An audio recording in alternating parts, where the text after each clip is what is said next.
Allez, ça peut être l'équipe de France, on vous le rappelle, qui est dans ce chapeau 2. Pour l'instant, ce ne sera pas l'Espagne, déjà pour l'équipe de France. Ah! La France, elle l'a vu, Candice. Pays-Bas, Dave. Pays-Bas pour la France. C'est le pire. C'est le pire, Ah, pour moi, Candice. c'est le pire. C'est une équipe énorme, qui veut gagner la Coupe du Monde, qui est en mission, retour au Ronald Koeman. Et ça va faire des bons matchs. La France qui est sortie très très vite. Vicage Pays-Bas, vous êtes content ou pas? Mais non, mais moi je suis pas d'accord avec Dave. C'est un mauvais tirage. C'est pas comme si on était déjà qualifié. Oh, l'Angleterre, Italie, avec l'Italie, on veut des belles équipes. On veut se qualifier, donc on veut pas des grosses équipes. On veut pas prendre des risques. Il va y avoir d'énormes chocs. Il n'y en a qu'une, ça va. Sur la cul, ça va. Ouais. Attention à la Suède, à l'Ukraine. Attendez. L'Irlande. Attendez. Ouais, voilà, l'Irlande. L'Irlande du Nord. Non, Irlande. L'Irlande tout court, la République d'Irlande. L'Irlande tout court. Ça dit quoi sur l'Irlande? Parce que on les a vus sur la chaîne, Candice. Ouais, c'est quand même plus la même équipe depuis quelques années. Là, c'est des équipes qui ont surgi là, autour de 2016, mais depuis, c'est quand même, il n'y a pas de second souffle. Vous êtes impatient. Et là, on va voir l'adversaire de l'équipe de France. Voilà. J'ai écrit trop gros, donc mon groupe est... La Grèce. Ah, il y a La Grèce pour l'équipe de La France. Grèce pour l'équipe de France. Bah, là aussi, c'est milieu de chapeau. C'était ni le plus dur ni le plus facile. C'est plutôt abordable. C'était parti très fort avec les Pays-Bas. Là, avec République d'Irlande et Grèce, je pense que Didier Deschamps doit être un peu rassuré, même s'il y aura forcément de l'ambiance là-bas, à l'extérieur. Et 20 ans après, retrouvailles avec la Grèce, 2004. Gibraltar, ce sera pour le groupe A.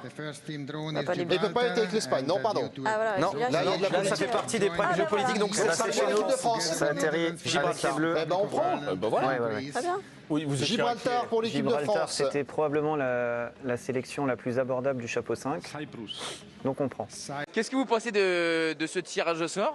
On hérite notamment des Pays-Bas, c'était presque qu'il y avait de pire dans le chapeau 1. Quel est votre regard? C'est un groupe dense parce qu'il y a les Pays-Bas bien évidemment, mais avec l'Air et la Grèce aussi qui sont de bonnes équipes. Donc dans les groupes de 5 c'est souvent assez dense, mais on a un groupe qui est de valeur. Donc voilà, les tirages et les commenter, ça peut toujours être mieux, ça peut être pire. Il faudra gagner, être meilleur que nos adversaires comme d'habitude.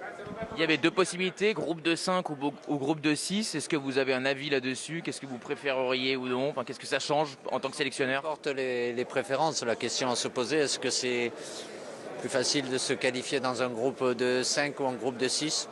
Je ne sais pas, chacun amènera la réponse en sachant qu'il y a les deux premiers qui sont qualifiés, chose qui n'était pas le cas dans les groupes de 5 il y a quelques années où il y avait le premier et le deuxième devaient faire un barrage. Donc on aura 2 matchs de moins et donc 2 matchs amicaux à prévoir dans les 10 matchs de la saison prochaine. Dernière question, Didier, comment est-ce que vous vous projetez sur cet Euro-là, sachant qu'il y a forcément un point d'interrogation sur la suite? Là, vous vous dites, qu'est-ce que vous vous dites à titre personnel? Rien de particulier.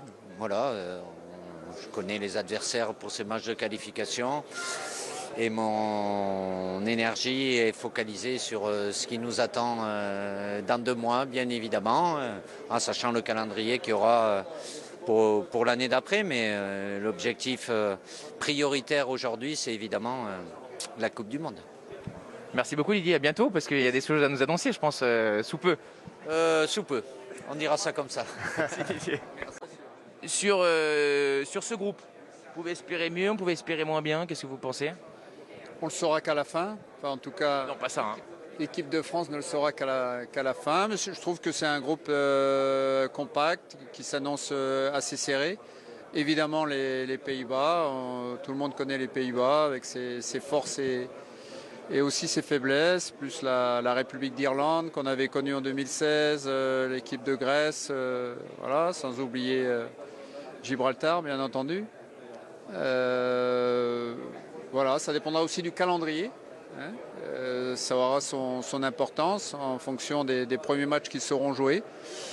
Mais comme dans tous les groupes, il y aura sûrement des surprises et il faudra attendre un petit peu pour savoir les forces en présence.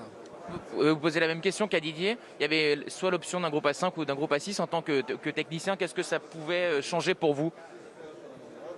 Groupe A6, il y a 2 matchs de plus. Oui, ça, merci. Voilà. Et ça, c'est factuel.